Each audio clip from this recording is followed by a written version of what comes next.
ছিলে চলে একটা বাঁকা তেরা একটা ভালো। তাহলে বন্ধুরা দেখেন বহুত সারা আপক আছে কি কষ্ট রান্না করা দেখেন।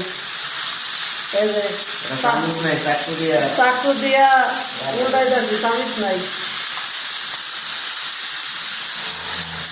যারা বিদেশে আসতে চান, যদি এরকম একা একা রান্না করে খাইতে পারেন তাহলে বিদেশে আসবেন, আর নাহলে বিদেশে আসবেন।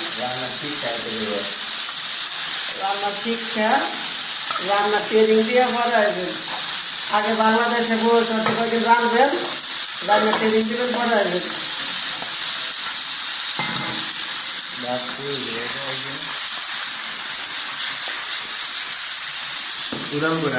মাছ টাছ রাঁধতে কষ্ট হয়, তাই খালি মুরগির গোস্ত রাঁধি। মুরগি রান্না সব খান।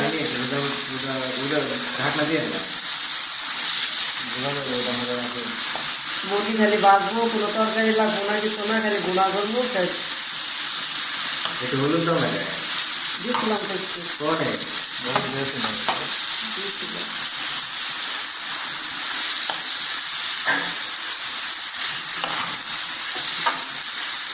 আরে বিদেশ কত কষ্ট, কিন্তু এদিকে পাতিল গুলো ভালো লাগে। দেখেন পাতিল গুলো কি সুন্দর। আরে ভাই আমার এনে হলুদ দিয়ে দিতে। এই মুরগির গোস্ত গুলা 3 দিন খাবো, 3 দিন।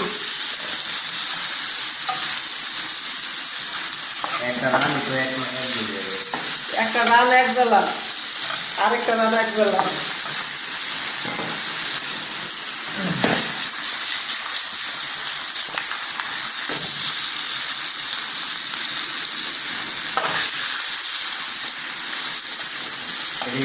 ছাড়ার আগে একটু হলুদ দিয়ে আগে মাখছিলাম হলুদ মরিচ দিয়ে, লবণ দিয়ে।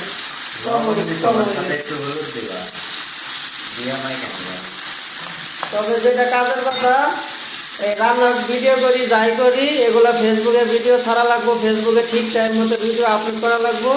যদি ফেসবুকে সফল হইতে চান তাহলে ঠিক টাইমে ভিডিও আপলোড করতে হবে। সকালে একটা ছোটো ভিডিও দিবেন, রাত্রে একটা বড় ভিডিও দিবেন, 3 মিনিটের উপরে।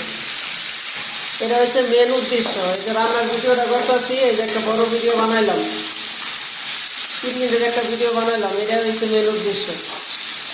তাই আপনাদের উদ্দেশ্যে বলছি, যারা ফেসবুকে সফল হতে চান অবশ্যই নিয়ম মেনটেন করে কাজ করবেন, তাহলে অবশ্যই কন্টেন্ট মনিটাইজেশন সেটআপ পাবেন। যাদের এটা সোনার হরিণ পাওয়ার স্বপ্ন,